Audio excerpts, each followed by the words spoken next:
Good evening all of you, how are you all. तो जैसा कि मैंने अपने पहले वीडियो में बताया कि एग्ज़ाम जो है वो कैंसिल हो चुका है यूजीसी नेट का, जो कल हेल्ड हुआ था 18 जून को। तो जिन लोगों ने सेटिंग की थी, जाहिर सी बात है उनके लिए तो बहुत तकलीफ की बात है। जिनके पास ऑलरेडी पेपर था उन लोगों को तो बहुत प्रॉब्लम हो रही होगी इस चीज़ से, लेकिन हम सब के लिए बहुत खुशी की बात है, एक तरह से विक्ट्री का दिन है, क्योंकि हम लोगों ने मेहनत की थी और कोई चीटिंग नहीं थी इस चीज़ में।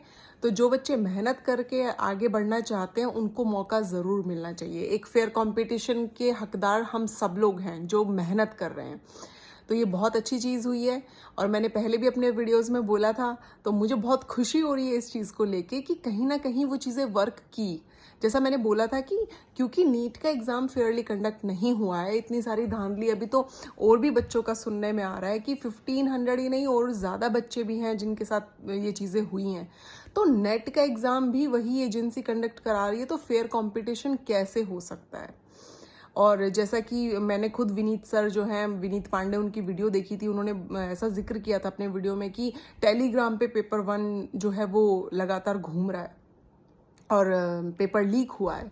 मैंने भी उतना ध्यान नहीं दिया उस चीज़ के ऊपर कि क्या पता ये सच में है, कुछ फैक्ट्स हैं या नहीं हैं, लेकिन आज ये चीज़ प्रूव हो गई कि वो सर सही बोल रहे थे और वो हम सब के लिए फ़ाइट कर रहे थे। इसीलिए मैं भी उनको सपोर्ट कर रही थी कि कहीं ना कहीं इतनी जल्दबाजी क्यों है एग्ज़ाम कराने की कि 18 जून, क्योंकि आपका ऑलरेडी आप के ऊपर एक कीचड़ उछला हुआ है एनटीए के ऊपर कि आप लोगों ने नीट के एग्ज़ाम में इतनी प्रॉब्लम्स क्रिएट की हैं, इतनी धांधली की है, इतना पैसा खाया है बच्चों से।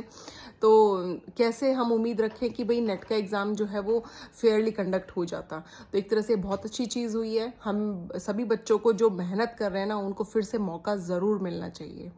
जो एजुकेशन है उसमें कहीं भी कॉम्प्रोमाइज़ नहीं होना चाहिए कि कहीं जो जिन लोगों को कुछ आता ना हो और वो पैसे के बल पे आगे बढ़ जाएं, वो चीज़ नहीं होनी चाहिए। जो बच्चे दिन रात मेहनत करते हैं ना, अपने घर को संभालते हैं, मैं खुद, मेरी बेटी है और मैं उसको देख के, उसको रख के, और फिर भी मैं अपने घर को मैनेज करते हुए मैं लाइब्रेरी में जाके पढ़ती हूँ, चाहे मैं किसी भी तरह से 5 घंटे 6 घंटे निकालती हूँ, तो मैं मेहनत कर रही हूँ उस चीज़ के लिए। तो वो चीज़ वेस्ट नहीं जानी चाहिए। कहीं ना कहीं बच्चों के साथ इंसाफ होना बहुत ज़रूरी है, क्योंकि जो एजुकेशन है वो बहुत ही एक तरह से स्ट्रॉन्ग पिलर माना जाता है उसको किसी भी देश के लिए। वो मजबूत होना बहुत ज़रूरी है। तो ये एक अच्छी चीज़ हुई है कि एग्ज़ाम कैंसिल हुआ है। अगर एग्ज़ाम में गड़बड़ थी तो एग्ज़ाम अगर कैंसिल हुआ है, सभी को मौका मिले, बहुत अच्छी बात है। मैं तो ये कहूँगी कि बल्कि जो नीट के बच्चे हैं उनका भी, सबका एग्ज़ाम दोबारा से कंडक्ट होना चाहिए। क्यों ऐसा है कि सिर्फ उन्हीं बच्चों को मौका दिया जा रहा है जिन्होंने कहीं पे जाके मतलब एप्लीकेशन दी है? क्यों? फेयर कंपटीशन आप दोबारा से कंडक्ट कराइए। आपने बच्चों से इतना पैसा ले रखा है, इतना इतना फीस है, 1200 रुपये जनरल कैटेगरी के बच्चे भरते हैं। तो आप लोगों ने जब बच्चों से इतना पैसा लिया है एग्ज़ाम कंडक्ट कराने के लिए, तो आप फिर से उस चीज़ को कंडक्ट कराइए। सिर्फ कुछ बच्चों को क्यों? और अगर काउंसलिंग ही हो जाएगी तो फिर एग्ज़ाम कराने का कोई तुक बनता नहीं है। या तो आप काउंसलिंग को रोकिए और काउंसलिंग मत होने दीजिए, क्योंकि अगर काउंसलिंग हो गई, बच्चों को एडमिशन्स मिल गए, तो फिर तो कुछ हो नहीं सकता। फिर बच्चे देते रहेंगे एग्ज़ाम, तो वो किसी भी तरह का हम कह सकते हैं कि न्याय नहीं है उन बच्चों के साथ।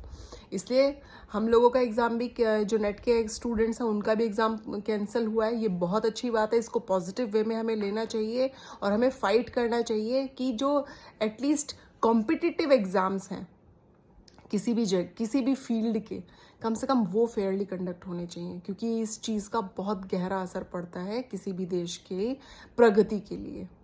थैंक यू दोस्तों। तो प्लीज़ सपोर्ट कीजिए आप लोग भी, और मैं कहूँगी विनीत सर को भी।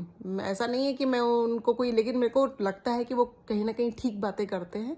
हम सभी बच्चों के लिए फ़ाइट करते हैं, तो हम सबको उनका सपोर्ट करना चाहिए। और प्लीज़ अगर आपको मेरा वीडियो अच्छा लगा है तो प्लीज़ शेयर कीजिए, लाइक कीजिए। Thank you, bye bye, take care.